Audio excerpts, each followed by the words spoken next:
Hey guys, and welcome back to the channel. I'm doing a video today on what got me into the AKM collecting and also honestly gun collecting in general, and how I went down a rabbit hole of weird surplus crap that is supposed to be a lot of fun, but that seems to be missed these days. So we're just going to get into it and roll with the video because I really don't have this planned.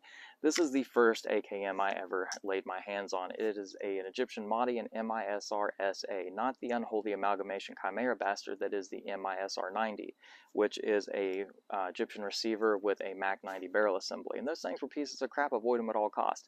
But this thing, I traded in 2007, I traded a Keltec PF9 for this even. And it had the Dragunov stock on it. I didn't know crap about AKMs. I take it out to the range, shoot it, fall in love with the AKM platform. So then I go home and realize it wasn't supposed to look like that. It was supposed to have a regular buttstock and a pistol grip, and then I realized the pistol grip was supposed to be blue. So you spend years searching for the right pistol grip and the crutch folder, not realizing that the crutch folder is really cool, but it's not that usable, at least not at the time. And so then you start finding the appropriate furniture, and you go down a rabbit hole that you're never really going to recover from if you end up loving the AKM platform and retro guns in general, because it is a search and it is a lot of fun finding the appropriate crap for these guns. This one actually came with the sling that is now tattered and worn, so now I have to go on the hunt for another Maadi sling, which probably honestly won't be that hard. Just finding one for the right price is the trick. So this is the first one I ever bought that sent me down the rabbit hole. We're going to go back to that gun here in a minute. And then later on down the road, maybe 6 months or a year later, maybe 2008 era-ish, the only reason I remember that is because I had just finished undergrad, and you find the AMD 65, and you spend months researching this thing because they're so weird. They're imported by TGI, and this was the first AKM that I ever spent like money on because I had just started getting like adult money from, you know, being in college for 4 years. And so then I take this and I love it. I absolutely am obsessed with it, and I find out that it's really not as fun to shoot as the Maadi is because of the wire stock. So then you find a company that's called AMD65tech.com, not immediately, but a little bit down the road, and you get the cheek riser for it. Before then, you just have it wrapped up in paracord. So then you have to learn how to actually tie paracord knots. You learn how to do a cobra knot and to actually make the paracord on it look cool to where the stock is usable, but also still looks badass. And then you have to go down the rabbit hole of finding a sling, because originally you don't know shit about slings, so you just put a regular ass random Romanian sling on it that you found at your local surplus store. But then you find out that a leather sling is what was supposed to go on this gun. So you find the cool little, you know, keyring tab, and you put it on the cleaning rod to make it more like what you've seen in the movies and in the pictures. And then you find the wooden pistol grips because they just look cooler. And the rabbit hole just goes deeper from there, because then you find out that they weren't supposed to run with 30-round mags. They were originally intended to run with tanker mags. And what are tanker mags? Well, apparently they're 20-round magazines that come in different variations. Some are moon stamp, man on the moon, some are not, and some of them have these cool little small pouches, but there's not just the canvas pouch, there's also the vinyl pouches, and which one's more collectible? You don't know, but you just pick up the canvas one because it looks cool. And it holds several 20-round magazines. I think it holds 4. I can't remember because I haven't opened this for a minute. But you have the little oil bottle on it too, and why is that cool? You really don't know, but you like it because for some reason you are now obsessed with this shit. You end up loving the smell of cosmoline because it reminds you of all of the crap that you started to collect that is military surplus. And this pouch still smells like cosmoline, sweat, shame, and fear. And the shame and guilt on it is mine, but nonetheless, the smell of cosmoline in the morning is just freaking stunning. And then you realize that you're never going to spend as much time talking about dongs with your friends.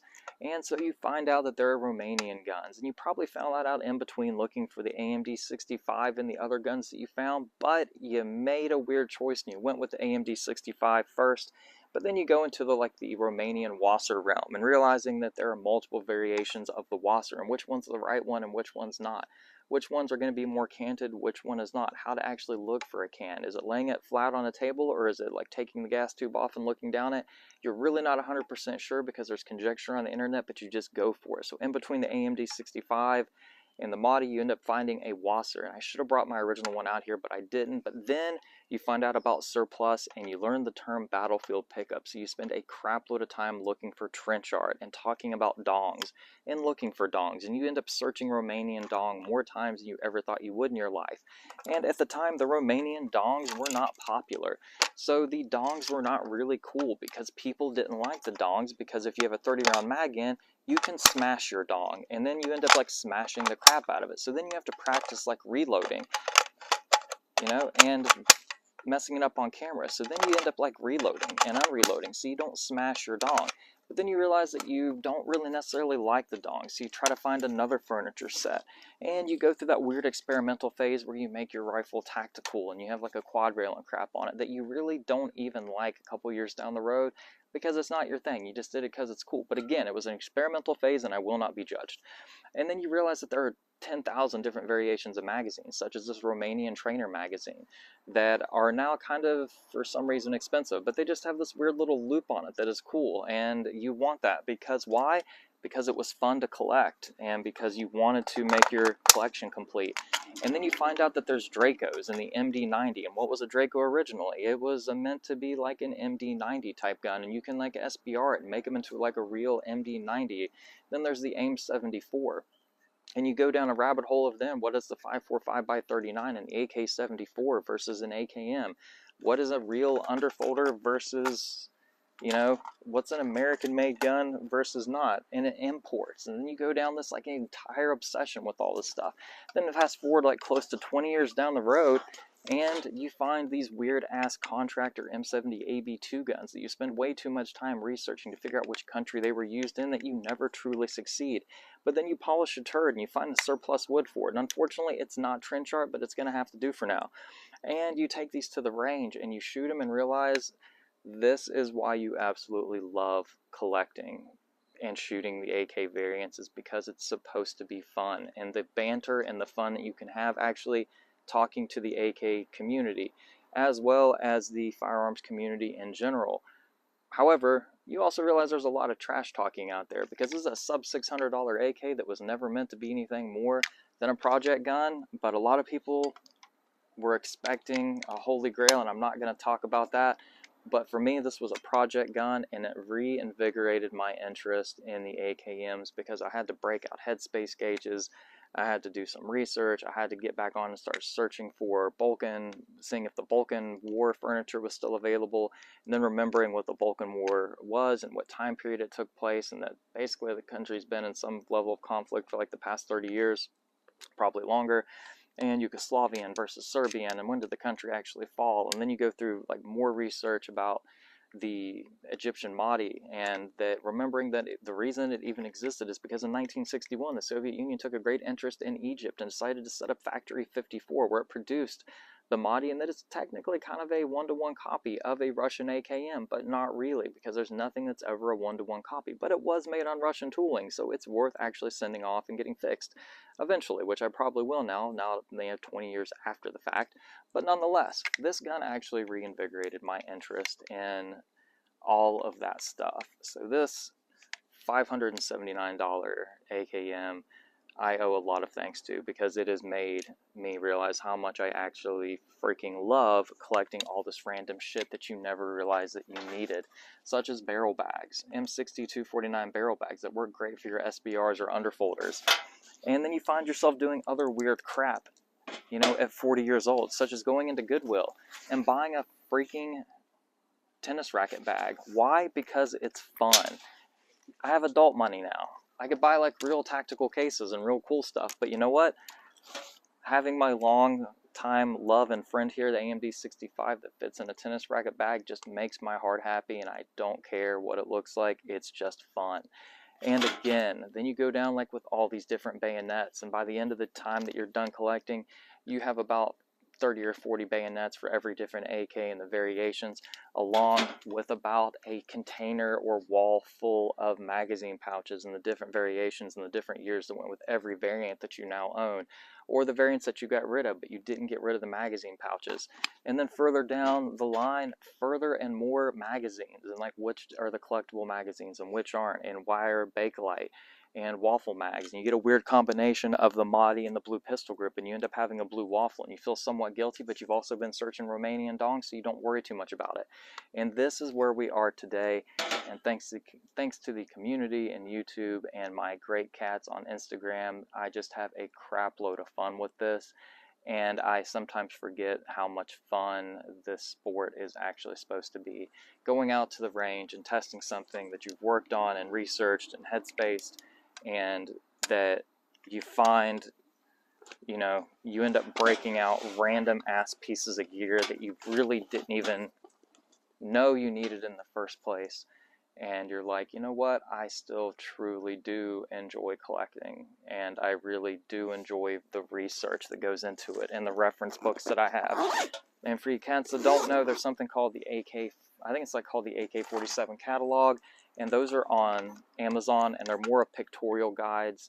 They don't really have a lot of the information in them, but they show you a picture of the gun and they give you a brief history of the year it was used and what it is, so then you can go down a rabbit hole on the internet and search for every detail about the firearm that you own.